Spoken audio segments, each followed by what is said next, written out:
नमस्कार मित्रों, अनंत कथा सागर चैनल में मैं डॉक्टर आदित्य पाराशरी आपके सामने फिर उपस्थित हूँ महाभारत कथा की श्रृंखलाओं को आगे बढ़ाते हुए। आज की कथा महाभारत के आदि पर्व की आखिरी कथा है। उसके बाद ये आदि पर्व यहाँ पर समाप्त हो जाता है। ये कथा है मंदपाल मुनि द्वारा शांगिरका से पुत्रों की उत्पत्ति। ये कथा क्या है? जन्मेजय ने व्यास जी से पूछा कि खांडव वन के जलाए जाने पर भी अग्निदेव ने चारों शांगिरका को क्यों नहीं जलाया? तब व्यास जी ने एक कथा सुनाई। शांगिरका पक्षियों का नाम है। तो कथा के अनुसार मंदपाल नाम के एक विद्वान ऋषि होते थे, सदा तपस्या में लगे रहते थे।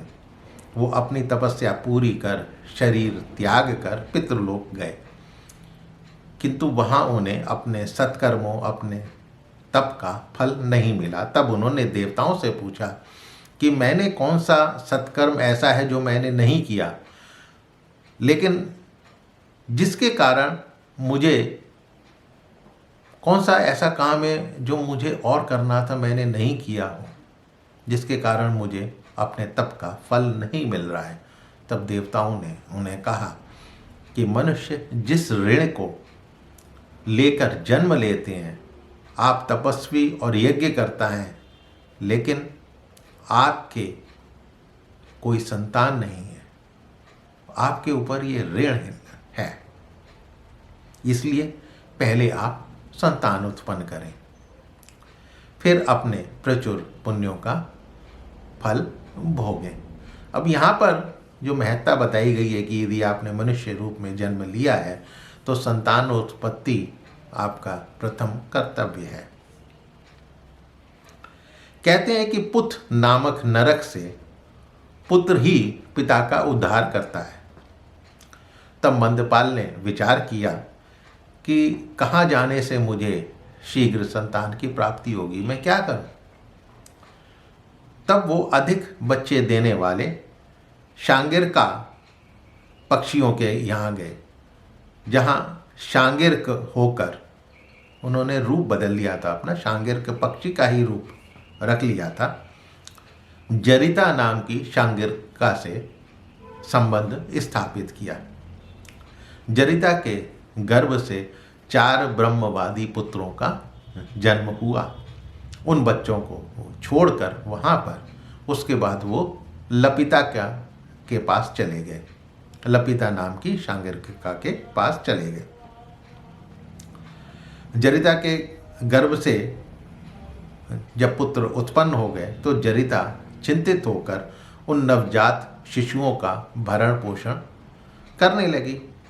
उधर वन में लपिता के साथ विचरण करते मुनि ने अग्निदेव को खांडव वन का दाह करने आते देख लिया।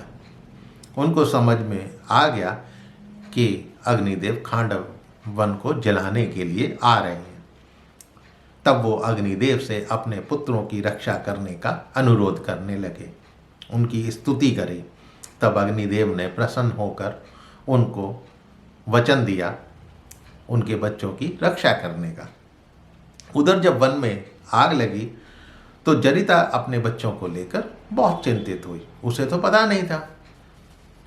वो अपने बच्चों को लेकर जब चिंतित थी, उपाय सोच रही थी, कोई उपाय उसे सूझा नहीं। बच्चे तो छोटे थे, खुद उड़ नहीं सकते थे। तब बच्चों ने कहा कि यदि हम मर भी जाते हैं तो दूसरे बच्चे आपके पैदा हो जाएंगे, लेकिन तुम्हारे मरने पर तो कुल परंपरा नष्ट हो जाएगी, तुम हमारा स्नेह छोड़कर चली जाओ। तब जरिता बोली, बच्चों यहाँ एक चूहे का बिल है, तुम लोग जल्दी से उसमें घुस जाओ, मैं धूल मट्टी से छेद बंद कर दूंगी, तब शायद तुम्हारा बचाव हो जाए। आग बुझ जाने पर मैं वापस आकर तुम्हें निकाल लूंगी। तब बच्चों ने कहा कि चूहे के हाथों हमारी मृत्यु से जलकर मृत्यु होना ज़्यादा श्रेष्ठ है। तब जरिता बोली, बच्चों, चूहे को बिल से निकलने पर बाज उठाकर ले गया है, इसलिए तुम चिंता मत करो। तब बच्चे बोले, माँ, संदिग्ध कार्यों में प्रवृत्त होना बुद्धिमानी नहीं है। अब यहाँ पर एक शिक्षा दी हुई है कि जो भी यदि कार्य संदिग्ध है तो उसमें आप प्रवृत्त ना हो, उसमें आप ना लगें, वो बुद्धिमानी नहीं कहलाती। उसके बाद जरिता वहाँ से चली गई। उन पुत्रों में बड़ा पुत्र का नाम था जरितारिक। वो बोला, बुद्धिमान पुरुष संकट काल आने से पहले ही सजग हो जाते हैं, तो संकट का समय आने पर भी वो बुद्धिमान पुरुष व्यथित नहीं होता, दुखी नहीं होता। जो मूर्ख आने वाले संकट को नहीं जानता, वो संकट के समय व्यथित होने के कारण महान कल्याण से वंचित हो जाता है, उसे दुखों को भोगना ही पड़ता है। तब चारों बच्चों ने अग्निदेव की स्तुति करनी प्रारंभ कर दी। तब अग्निदेव ने दर्शन देकर कहा कि मंदपाल मुनि ने मुझे तुम्हारे बारे में पहले ही बता दिया था, अतः तुम भयमुक्त हो जाओ। उधर मंदपाल अपने पुत्रों की चिंता में पड़े हुए थे। दुखी होकर वो लपिता से बोले कि मेरे बच्चे अब कैसे होंगे।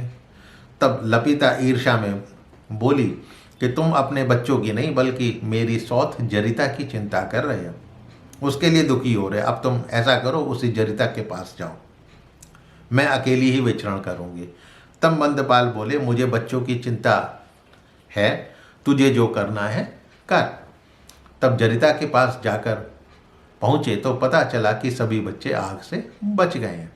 वो खुशी में आंसू, जरिता भी आ गई थी तो वो खुशी में आंसू बहाती हुई अपने बच्चों से मिली। तभी मंदपाल मुनि भी वहाँ पे पहुँच गए, लेकिन बच्चों ने मुनि को आदर नहीं दिया, वो पहचानते भी नहीं थे। जरिता ने भी कोई उत्तर नहीं दिया। तो अधिक पूछने पर जरिता बोली कि तुम्हें मुझसे अथवा मेरे पुत्रों से मतलब क्या है? तुम मुझे हीन समझकर लपिता के पास चले गए थे, अब वहीं जाओ। तब मंदपाल मुनि बोले कि परलोक में स्त्रियों के लिए पुरुष से संबंध और सौतिया डाहा को छोड़कर दूसरा कोई दोष उनके परमार्थ का नाश करने वाला नहीं है। ये सौतिया डाह बैर को बढ़ाने वाली होती है। मैं पुत्रों से मिलने आया हूँ, तुम मेरा तिरस्कार करती हो। ये मेरी भार्या है, ऐसा मानकर पुरुष का किसी भी स्त्री पर उसको विश्वास नहीं करना चाहिए, क्योंकि नारी पुत्रवती हो जाने के बाद पति सेवा आदि अपने कर्तव्यों पर ध्यान नहीं देती। तब पुत्र उनके पास आकर बैठ गए। बोले, मैंने अग्निदेव से तुम्हें दाह से मुक्त करने की प्रार्थना की थी। अग्निदेव ने भी उस प्रार्थना को स्वीकार कर लिया था। बच्चों, तुम्हें संताप नहीं करना चाहिए, दुखी नहीं होना चाहिए। तुम सब लोग ऋषि हो, क्योंकि तुम्हें ब्रह्मत्व का बोध पहले ही हो चुका है। ये बात अग्निदेव भी जानते हैं। उधर अग्निदेव ने कृष्ण और अर्जुन की सहायता से पूरे खांडव वन को जला दिया था। वहाँ मज्जा मेदे को पीकर अग्निदेव तृप्त हो चुके थे। तब देवताओं के साथ उन्होंने दर्शन दिए और कृष्ण और अर्जुन को वर मांगने को कहा। तब अर्जुन ने दिव्यास्त्र अग्निदेव से मांगे थे और कृष्ण ने मांगा कि अर्जुन के साथ मेरा प्रेम निरंतर बढ़ता रहे। दोनों को ये वर देकर अग्निदेव वहाँ से वापस चले गए। यहाँ पर ये आदि पर्व महाभारत का ये समाप्त हो जाता है। आदि पर्व के उत्तर भारतीय प्रधानतया नीलकंठी पाठ के अनुसार 8,890 श्लोक थे, लेकिन दक्षिणात्य पाठ भी है, उसके इसमें लगभग 7,036 श्लोक और लिए गए हैं। तो इस प्रकार इसमें 9,626 श्लोक हो जाते हैं। तो ये आदि पर्व जो गीता प्रेस गोरखपुर से छपा हुआ है, उसी में से ही कुछ कथाएं संकलित करके मैंने आप तक सुनाई हैं। तो मित्रों, आज के लिए इतना ही। फिर मिलूंगा महाभारत कथाओं की अगली श्रृंखलाओं को लेकर, सभा पर्व की शुरुआत करते हुए। मेरे चैनल को सब्सक्राइब करना मत भूलिएगा, और यदि हो सके तो अपने इष्ट मित्रों से इसको शेयर अवश्य कीजिएगा। हाँ, कमेंट बॉक्स में आप अपने कमेंट्स ज़रूर दीजिए कि मेरी ये कथाएं, महाभारत की कथाएं, आदि पर्व की कथाएं, ये आपको कैसी लग रही हैं। फिर मिलता हूँ महाभारत कथा को आगे बढ़ाते हुए अगले एपिसोड में। तब तक के लिए इजाज़त चाहूँगा। नमस्कार।